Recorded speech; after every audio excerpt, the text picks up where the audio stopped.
Thanks for joining me, Mike. Um, First question for you is what inspired you to play the blues? It was actually accepting a blues tour because I was already working with a lot of different artists in different genres. And a buddy of mine who's a guitar player from DC called me and he said, there's this new artist who just got signed to a blues label called Blind Pig. And I had never heard of Blind Pig because I was actually, I was signed to a major label in the music business in the early 90s. So my experience was only in like major label stuff. And so I was like, Blind Pig, what's that? He goes, oh, that's the record label. And the artist's name is Deborah Coleman, and she's from Virginia. And so I got that gig, my first real blues gig. And at the same time, uh, Rick Booth, who runs Intrepid Booking, he was also starting his business around in the same period. So uh, Deborah was using Intrepid for her tour, and so I literally learned some of the language of the music with Deborah Coleman. Uh, but my real education came with Michael Hill and Michael Hill's Blues Mob, because once I got my first European tour with him and the great Tony Lewis playing drums, yelling the changes to me when I was messing up, that was the real education. And Michael is a blues genius in terms of his respect for the art form, and he's just a really patient, beautiful dude, great player. So most of my on the job training was with Michael Hill. That's great. Yeah. How would you say your sound has evolved over the years? Um, the only thing I can think of would be to kind of shadow that with what I was doing at different times in my life. So I started playing classical music at 8 years old. I'm a cellist by training. So I got the literacy thing early. Thank goodness, because I can't imagine learning to read music now at, at my age. It would be like It's a foreign difficult. language. I can attest to it. Right, right. But yeah, so I was 8, and I didn't start. Basically, I was playing. I was actually seventh chair all state in cello in New Jersey as a kid, Wow. and only black cellist, probably kid in the Northeast at the time. And I dug it. I had some aptitude, but I was listening to the radio like everybody else, and I'm listening to Earth, Wind and Fire and Chicago and Pink Floyd and Parliament and Isley Brothers and just all kind. So I was always listening to everything at the same time. So my influences came from whatever I had to play to be involved. So at 14, I asked my father to buy me a bass. He said no. And he said, it's because your mother says you don't practice on your cello. So why should I buy a bass? And so I, in a moment of clarity, said to him, if I go out and get a job, a paper route at the time, uh, will you match whatever I make? Like, it was my first entrepreneurial Very instinct, cool. right? With my dad, who was like, Mr. Straight corporate, right? And so I don't think he thought I would pull through. And he was like, yeah, okay, all right, kid, whatever. Well, I actually did the paper route that summer, came to him at the end of the summer with this little tiny bit of money. And I said, well, this is our deal, right? And he just looked at me and kind of smiled. And he was like, wow, this little bastard did it. I think he was shocked. So I lived in Bloomfield, New Jersey at the time. And so we went down to Broad Street to the music store. And I had been eyeing this one little bass that was in the window. How much is that doggy in the window? Yeah. It's exactly that. Oh, And I was like face pressed against the glass. And we went in and we bought it. And that was my first it was a short bass. It was like a very inexpensive K, but it had a brown case with yellow fur, and oh, and it was sunburst. And I remember just getting it home and looking at the colors more than anything else, and just the whole like, wow, this is mine.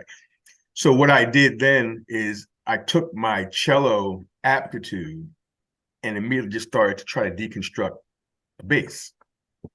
It had 4 strings, but the strings are different. In bass, you have E, A, D, G, and in cello, you have a C on the bottom, and it's tuned in fourths. So it's a tuned in, so it's a different instrument. But I started just trying to play records, what I heard on records and what I heard on the radio, and I guess my cello discipline gave me the ability to just kind of translate, and because I never had lessons on bass at all, and so I went from classical to playing like R&B and pop, and then when I started touring professionally in the '90s, my first tour gig was with a R&B singer named Stacey Lattisaw, and she played big radio R&B. So I got to then jump to like the Budweiser Superfest tours of the time. Wow. And the tour bus level, which was when I was in my 20s. And so that was exciting. And then I went from playing R&B gigs to major. At that time, I was already a band leader too. So then people started trusting me to put together their musical situation. So then I went on to do a lot of different tours, hip hop. During the hip hop era, I was out with Guru and Gangstar all over the world. And then I did a jazz hip hop gig with Russell Gunn, who's a major trumpeter on the scene, and did European tours with them. And then I did North Sea Jazz Festival. And then during that time, I got Michael Hill was leaving his blues label, which is Roof Records in Germany. And Thomas Roof, who's the president, was launching this new concept called the Blues Caravan. And he pegged me to be the musical director for Blues Caravan, and eventually produce in Leipzig. I produced a couple of records on 2 British artists, Ollie Brown and Danny Wilde. And inside of the Blues Caravan, that's how I then really became super immersed, because I worked for a German blues label, and that's when tours and caravans with Candy Kane and Roxanne Potvin and Shakura Saida and Joanne Shaw Taylor and Ariel Lutonen and Sue Foley and Anna Popovich. I mean, these were all caravan artists, and I was the band leader for all of these acts. Wow. And so that's when I was really in the blues career-wise, and that was about 20 plus years ago. So that's been the last 20 plus years. Yeah. Wow. Very cool. Yeah. Very impressive. Does your band have any pre-show rituals?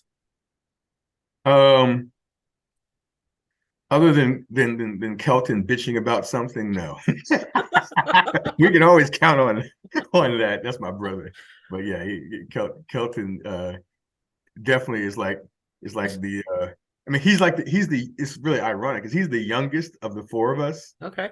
But he acts like the grumpiest old man all the time. Like, I don't know. It's really funny to me. And because I've known him so long, it doesn't even bother me. I just look at him like, okay, here he goes again. What are you gonna do? But it is partially tied to just on the Kelton note, it's tied to how much he really cares about what he's doing and the bar. He sets an incredibly high bar for himself and everybody around him. Mm-hmm. So his ritual is really just to kind of try to be at his personal best every gig. And since he's a new front man, relatively speaking, because he's been a sideman most of his career, there's an emotional commitment involved with that kind of thing. And right. He's navigating it. Yeah. I know you guys are working on your new release. Can you talk about how you put the concept together? Yeah. Again, Kelton and I, during the pandemic, we're dealing with what we all deal with, no venues, no gigs, and no word on when those will return. So we kind of, I have a studio here, and Gene, the drummer, also has a studio. So we started to just write and record during the pandemic. And I said that it was most important to me that we tell our stories as individuals, and that would be the basis for the writing. And excuse me, what happened was essentially I introduced a way of writing with Kelton for the most part that did not involve ever picking up instruments first. Oh. Well, So you did the lyrics first and then the music? Right. I was most interested in the stories. Mm-hmm. And so I said, so I remember the first writing session we had together up in my studio. He came in with his guitar, blah, blah, blah. And we sat down and I said, don't pick up your guitar. I said, here. And I handed him the old yellow legal pad with a pen. And I took one as well. And I said, okay, let's talk about something. And so we picked a topic. And of course, I knew he'd have a ton of opinions about the topic relative to his own life, and I did as well. Sure. And I said, okay, he'd say something poignant, and I'd say, write that down. And then I would do the same. And then he realized we were doing an exchange which was just story-based and not musically based. Right. And we have literally created, I call it passing the football. I have the football, then I pass it to you. And then when you're finished that thought, you pass the football back to me. And we've done that with every tune that we've done on the album. So it makes for some great storytelling. And then after we create the lyric or the story, or just words in some cases, loose prose, I'd say, okay, well, what kind of musical mood goes with this story? And that's when we would finally start to pick up our instruments and try to paint a different mood relative to the story that we were telling. And I am a bit of a taskmaster in these types of situations. So I'm not hard, but I'm very specific. You probably know that as well. So because in some senses, I know that we don't have a perfect amount of time and a perfect life situation to take as long as we want to do this. And so I was trying to get us as basically a producer and a project manager quickly to a point where we could have a debut. And we're almost there. I mean, we're looking at trying to have it done before we go to Memphis. That's and great. have that in our little picnic basket. And I'm sure I'll give you a picnic basket to run down to Memphis as well. Oh, you got it. Yeah. So speaking of Memphis, you guys are the North Jersey Blues Society local IBC winners. Any thoughts on Memphis in January? Very exciting. We didn't start as a band really with that on our radar, but funny enough, I have to give you credit. We were during that time in touch, and since you were forming the Blues Society, and I was trying to kind of just be as helpful to you as I possibly could. I appreciate. No problem. You've done a great job. I think that's what kind of inspired me to say to Kelton, we might want to, try to work with Cristy's situation, because it is in fact a pathway. And he, again, Kelton not really wanting to compete per se in ways that he's not used to. It's like, oh, no, it's a talent show, and we don't do talent shows, that kind of thing. But, upon reflection, it's sort of cute because there's nobody who wants to win Memphis more than Kelton now. Yeah. And I would say, for the level of talent that he is, when he believes he can win, watch out, because he's a pit bull when he's focused on a certain outcome. So we're going to have a lot of fun. Thank goodness we've been playing constantly for the last couple of years in every format of venue, big and small. So, we got our fix in terms of going through the paces as players. And the good news for us is, since we're already gig sharp, not to disrespect Memphis, but it actually is for us just another show. Right. And a very short. So like we can play. Right. We can, and we have the catalog to play up to 3 hours for a gig. We're not, sure. FYI, don't anybody book us for 3 hours, because we don't want to do that. But, when you're talking about doing a 20-minute showcase, for people who've never seen you play before, we're already laughing. We're gonna have a ball. Yeah, I'm excited. Yeah. So hypothetical question, you're stuck on an island. You only can bring 3 albums. Which albums would you bring? Gratitude, Earth, Wind, and Fire, uh, Electric Ladyland, Hendrix, um, and either the best of a Donny Hathaway album, like a greatest hits, just for his vocal inspiration, or I was really into Stanley Clarke, Rocks, Pebbles, and Sand. Cool. Yeah. Very cool. Do you have any funny or interesting stories from prior gigs that you'd care to share? Man, so many. I gotta exhale and just remember one. I think offline we talked about one that you know about, but I'm not gonna. I don't think I'm gonna say that one today. I think I'm gonna. You can have that for your own memory, but the one I will talk about. Um, Funny memory. Yeah. So we were playing down at Blue Moon in South Amboy, and I guess this was earlier this year. So we've done a fair amount of gigs, and we all have a certain spiel we do and a certain shtick. So I was into one of my little shticks, and I routinely say on the gig that Blues Peeps is BLUESPEEPZ.com. Check your devices if you have them handy, and go follow us and subscribe to our YouTube channel. And then I always say, and if you don't know what I'm talking about, call your grandkids, they can help you. And so it usually gets a chuckle out of most people. This particular night I said it, and then we took a break, and I'm sitting in the back patio of Blue Moon, and Kelton comes running up and he goes, "You have to come out front right now." And I'm eating. I'm like, I'm eating. He's like, "No, right now, you need to come out." So he drags me out. I put my food down. I go out, and these 3 golden girls are standing and together, and they see me walk up, and Kelton goes, "He's the one." And I said, "He's the what?" And they go into me. Now they're having fun with me, but they have something to prove, and they say, we're hanging out together, and we're of a certain age, and we all have iPhones, and we know how to use them, and we came to see you. And so these beautiful ladies are obviously used to hanging out together. They had to give me a piece of their mind. Oh, that's funny. They're like, we're not geezers. We have iPhones and we know how to use them. So that was funny, because now I'm very careful when I say that and to whom.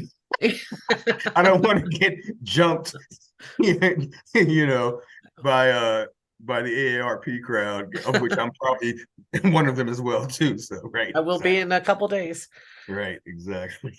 That's funny. Do you have any words of wisdom for up and coming bands trying to make it in the music business? Well, first of all, if you love it, but you actually want to make money and a career doing it, you need to either approach it with everything you have or just call it a hobby. So to me, it is a hard cut decision at some point, because there are easier ways to make a living, number one. And the worst thing you can do with artistic ventures is to either assume or sort of impute your agenda into an industry that's not fair, it's not merit-based. Only a percentage of 1% ever make a living, no less get rich. And it requires so much to stay relevant, especially in these times. Mm-hmm. And you have to be, so I mean, all of the skills I learned as a quote unquote business leader, they all were DIY. I mean, I had to become, a lawyer. I had to become a digital marketer. I had to become a high-level manager, a producer, an executive, an agent. All of these things I learned out of necessity. Mm-hmm. And I'm so glad I did, because these are things other people would have to pay for, these things in these silos. I very rarely, thank God, have had to pay for any professional services or guidance just from just making mistakes early on and learning and trying to improve my ability to be ready for opportunity, no matter where the opportunity came from. So I would say to the youngsters, if you're not going to approach it comprehensively, then just do it because it feels good and don't expect anything from it. But if you're one of those people like me, one of a musical masochist who wants to do it or die trying, then do it or die trying. Yeah. Yeah. Well, thanks. And last question, do you have any hobbies outside of music? Yeah, the number one hobby is tennis. I'm president of my tennis club. I've been playing for 21 years, so I came relatively late to the game, but totally is that one thing that I look forward to when I'm not doing music or business, and have a huge tennis community around me all the time, and play tournaments, except for this year. I have a pinched nerve right now that's affecting a lot, including sometimes my playing. So I'm in physical therapy, making sure that I'm reinforced for what the era that's coming next. So tennis, great red wine. I'm a foodie, so dining, I really like fine dining. So yeah. Okay. Anybody who's saying he's a real bourgeois guy, yeah, it's okay, whatever. Yes, I am. I'm fancy. Okay, ladies and gentlemen, I'm fancy. I admit it. I'm secure. I'm a type A fancy dude. Okay. And family. I'm a big family guy. So Okay. I'm always checking on my dad, my kids, my sister, my brother, and traveling to see them. So all good, all good. Nice. Well, that wraps up our interview. Is there anything in closing you'd like to share with the audience? Yep. I think there's something we had talked about at one time, but I really was struck by Buddy Guy's interview on Billboard a few months ago about the state of the blues and his part possibly in it and what he would like to see happen, and candidly, what he said has not happened to date. So I would like to say that, it's an honor for us as 4 African-American men from the New York area to throw our hat in the proverbial blues ring and offer up, any sort of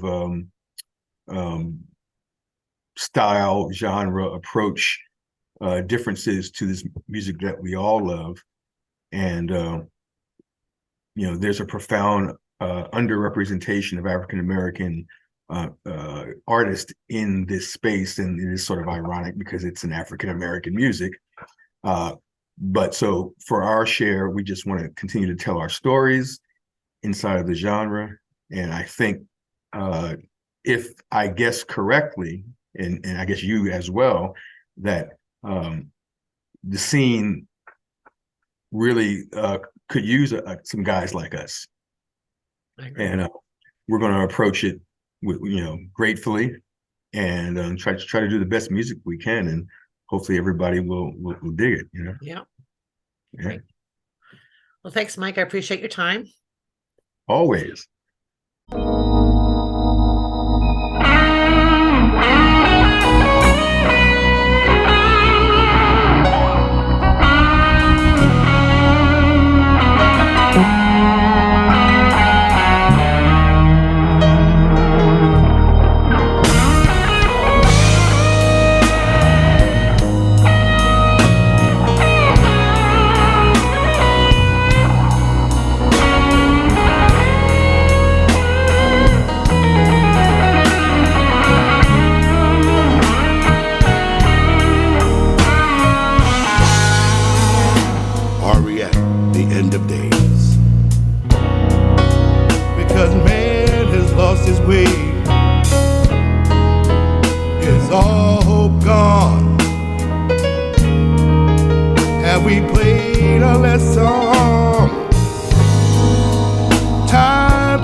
troubled times.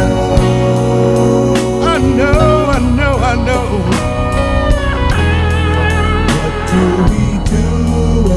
What do we do about it? These are troubled times. I know. Said I know, I know, I know, I know. What do we do about it? What can we do? There is a question I must ask. When in the world will love last? We don't see eye to eye.